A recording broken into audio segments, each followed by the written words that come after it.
Right now, since we're already in the words, let's go ahead and I want to cover the email, okay? Email communication, okay?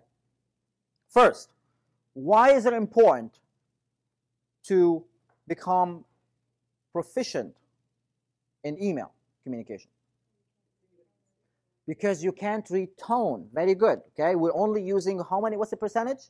7%, which means what? More room for misunderstanding, yes? So I know some people who are, great in person, okay? They have great people skill, they have their heart in the right place, they are very influential, and yet they haven't mastered, the certain rules when it comes to email communication. And as a result of that, they tick people off. They create conflict. Unconsciously, they're not doing it intentionally.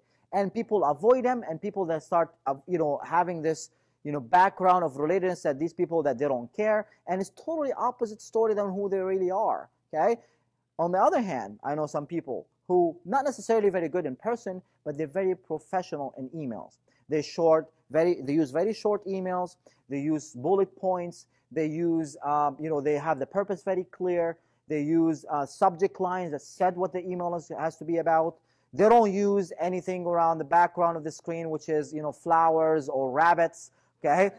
They keep it professional. They don't use any philosophical quotes in the end, You can break rapport with people, okay? So let's talk about more of, what could go wrong. Like, first, why is it important to really master the email? What could happen if you don't? Quick. Yes, because it's documented for how long? Forever. Okay? Very good. Yes. You can incorrectly get the information across, and then you have a blow-up, and they'll hold you. Absolutely. And the nice thing about email, we can't live without it. Yes? It's very reliable, very quick. We can send it to as many people we want. And there's also some downfall of it because now we're losing the personal touch. We're getting lazy. We send emails instead of meeting with that person in person. Okay? So what other problem? I want to hear about the problems you're facing with emails. What is something not to do? Let's hear them out. Extremely lengthy and all the way across the screen, like multiple paragraphs, you get lost in all the verbiage. Extremely lengthy. It's all over the place. You're lost in verbiage. What else? Capital letter. All caps. What does that stand for? You're yelling and screaming someone. My dad sent me emails with all caps. Like, why are you always yelling at me? I don't get it. Okay, what else?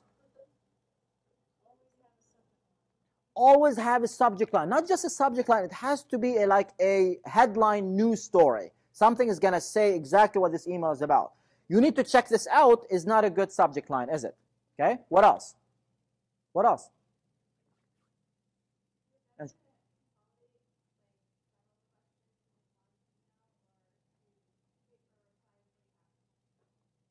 I don't know. What do you think?